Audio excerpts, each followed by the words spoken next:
Welcome to the program Power to Unite with Elvira. After watching several episodes on Marawi, especially with our guests, Father Chito Suganov and Bishop Edwin de la Peña, I'm sure you were all very inspired of their faith. So now we have another guest coming all the way from Lisieux. So what will he be talking about is none other than Father Olivier Ruffray. He is from the Diocese of Bayeux and Lisieux, at the same time Rector of the Shrine of Saint Therese of Lisieux. So what are we going to talk about and what is the role of Saint Therese? Please watch when we come back from the program Power to Unite with Elvira. You fill my heart full with sighs, breathless.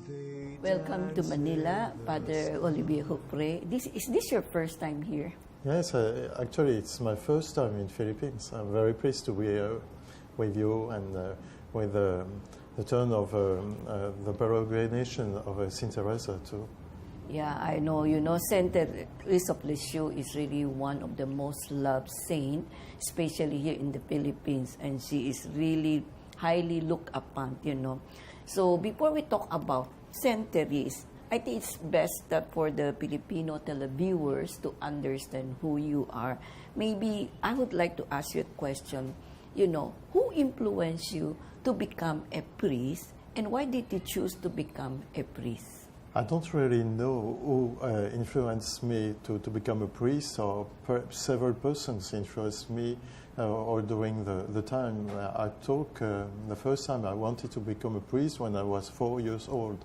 So at this time I was at home with my mom and my grandmother, and I don't know the word in English, but in French we've got a special word to say when we have a little cleaning or a quick cleaning. We say an expression like toilette de chat. That means something like cat washing. I don't know if it fits in English language, but so I asked my mom when she was cleaning me for a little washing. I say, "What's that?" And she told me, "You see, like the cats, they lap on their face, on their legs, and we'll do it because we haven't got any time today. We'll do more another time."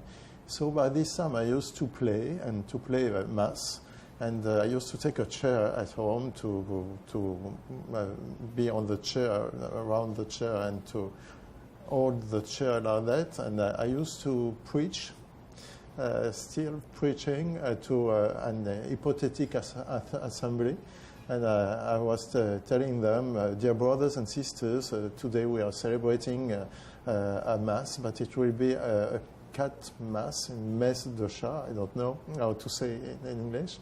And because I haven't got any time. So by the age of 4, it was the messe de chat in French. And afterwards, my father died when I was 8.5 years old. And it was a deeply difficulty for me, of course, because he left us. And, very early. Yes, very early. And we had to do without him. So I think by this time my faith grown up, and I was always thinking about him and looking to the sky and to try to fetch him in heaven among the clouds. And I really thought he was alive with Jesus. There were no problem about that, but he wasn't there. So I think my faith grown up by this time. And then I went to the college, to high school too, and by the age of 16, I wanted to become a priest. I tell another priest I wanted that, but by the same time I wanted to try to find what I would become.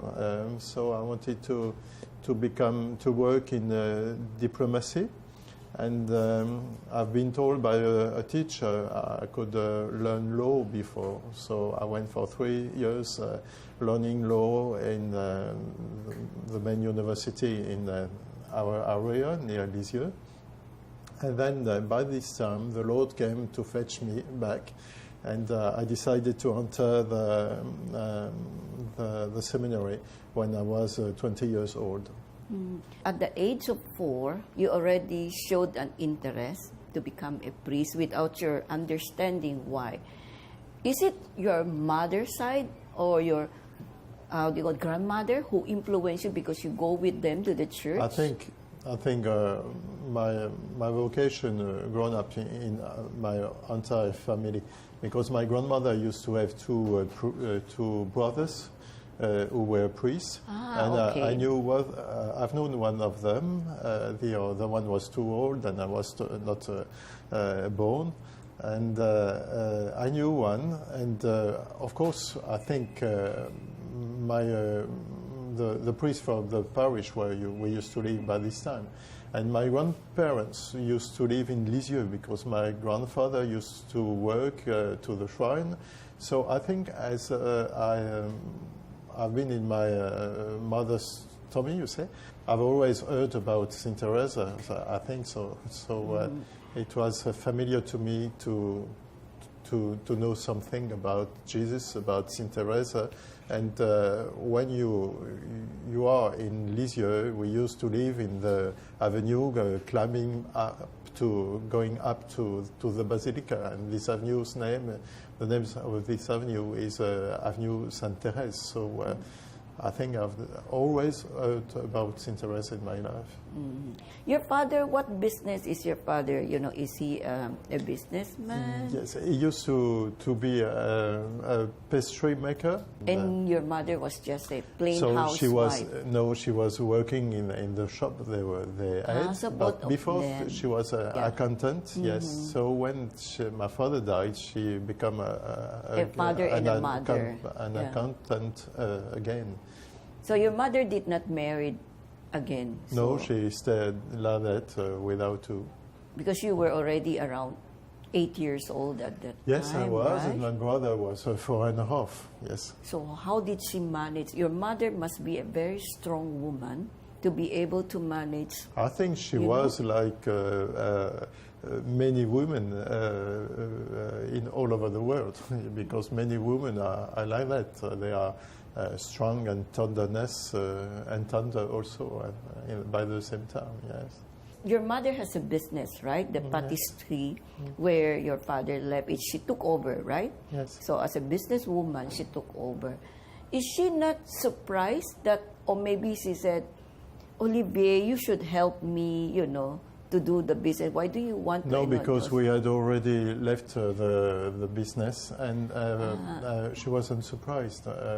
She was afraid by the time where I was going to study, because we didn't know. I didn't know. But I remember when we were going through the town of Caen, where the seminary was, I always had a look to the seminary. I didn't know why. Perhaps because my grandmother had told me my grand-uncle used to be a priest at this place, but I wanted always to go by this way and to have just a quick look while the car was running in front of the main gate. And that's it. I think the Lord took time and takes time with me all day long. There is not a real important moment, but there are several moments. He indicated me the way to go, and I think Saint Teresa started to read a story of a soul at the beginning, and I think Saint Teresa helped me to open my heart to Jesus.